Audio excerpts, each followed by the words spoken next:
Day one of a weekend-long conference on being prepared for disasters has ended.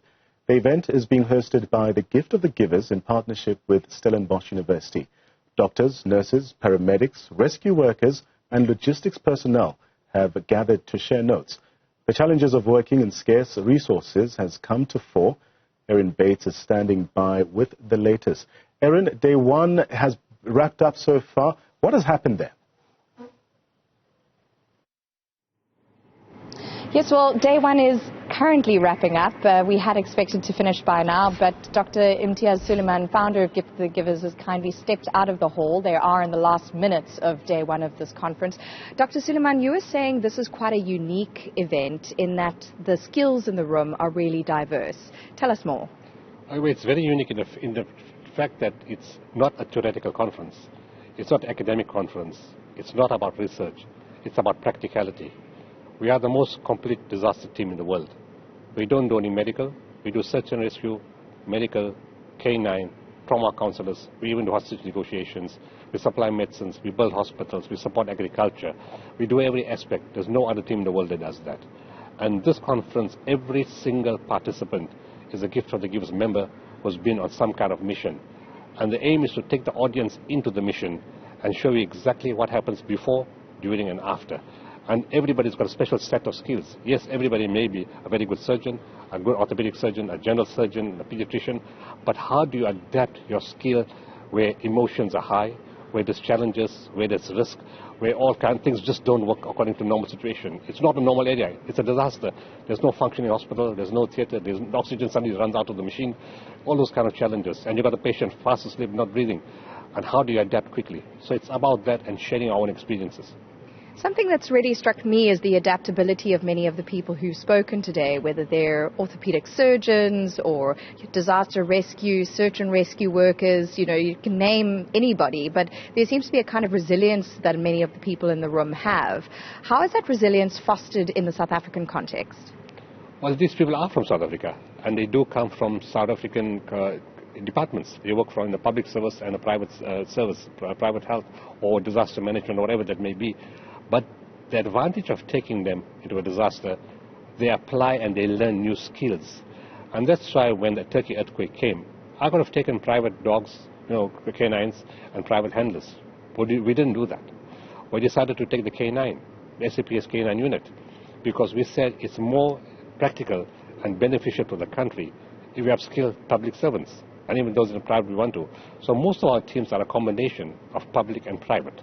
And because sometimes the public guy can't get off, and then they said, you just took leave last week, you can't go now, or there's a shortage of 5 people got sick in the ward, what happens?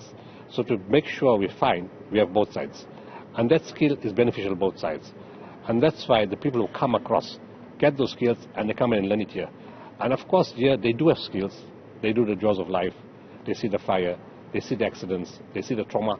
The difference is in a disaster, it's far more large scale. It's huge. You're talking about tens of thousands of people. You see broken buildings. You see broken souls. You see people broken emotionally and physically. You see looting in the streets. You see shooting. Nothing is normal. Kids are stranded without parents and without families. You don't see all that in a hospital setting. It's happening outside, but not inside the hospital where you are. One thing that struck me was a doctor saying that often a natural disaster will reveal a social disaster which already exists. We've got the cholera outbreak, which has gripped Gauteng. How is Gift of the Givers involved there, and did you see this coming? We don't focus on where the disasters going to come from in South Africa, because every day there's a new disaster. You get problems in the hospital, you have hunger issues, you have a drought issue, and so every day there's some kind of challenge. The cholera one, what happens the moment we get an announcement?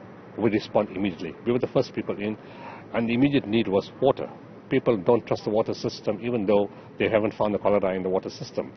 We just moved in with tens of thousands of liters of water, and then of course we brought in a rehydration solution, we brought in hygiene packs, we brought in sanitizer, and everything to make the people safe in terms of cleanliness, because cholera is about cleanliness and drinking the right water. And it wasn't a major requirement, but it was a decisive intervention. And about disasters, it's about efficiency and the speed. And companies have given us enough money to put in tens of thousands of bottles of water. We start with hospital, then the clinics, then the school, then the community, and go back and start again. Sure. It is an endless cycle. In terms of the funding, I know the corporate sponsorship or corporate buy-in or, funds is a really important part of Gift of the Giver's work. How do you ensure that your funds are not from dubious sources? It's very difficult to trust, to say where the funds are coming from. But by far and large, we deal with companies who are well known in the country. It's not like some hidden person that we don't know. Whoever calls us, very transparent. We know who they are. We're working with them for years. It's not something new. It's just that they keep coming more often and with larger funds. Yes, we have new groups of donors that come through, and we always check out, companies on Google or find out who they are, what they do, what all they are about, and we haven't had a problem up to today. Once or twice we got some international people, and they looked dubious, and we said, sorry, we're not interested. I just want to ask you, as someone who is often seen as such a beacon of hope in South Africa, and we need as many of them as we can find, there are plenty in the room just next to us, do you ever get exhausted and kind of hopeless about the many gaps that you close when it comes to what government's capable of doing? Does it ever wear you and your teams down that you're constantly having to go in and help people? No. You can't lose hope when people depend on you. And you could have been that people on the other side. It could have been your child and your wife or your family. And if you think to yourself, I was on the other side and people got tired to serve me, what will happen to me? So if you don't want that to happen to you, don't let that happen to the people on the other side. And because we motivate each other, we support each other, sometimes my teams in the public sector do get frustrated. And they say, look, I think it's enough. And they would call me. And I would say, but the people need us. And they would get motivated and they would go back. But we have to have continuous type of sessions where we get together, we meet together, we support each other. And many a time, I would go to the hospitals just to talk to them, to visit them, and to say our most important resource is not money.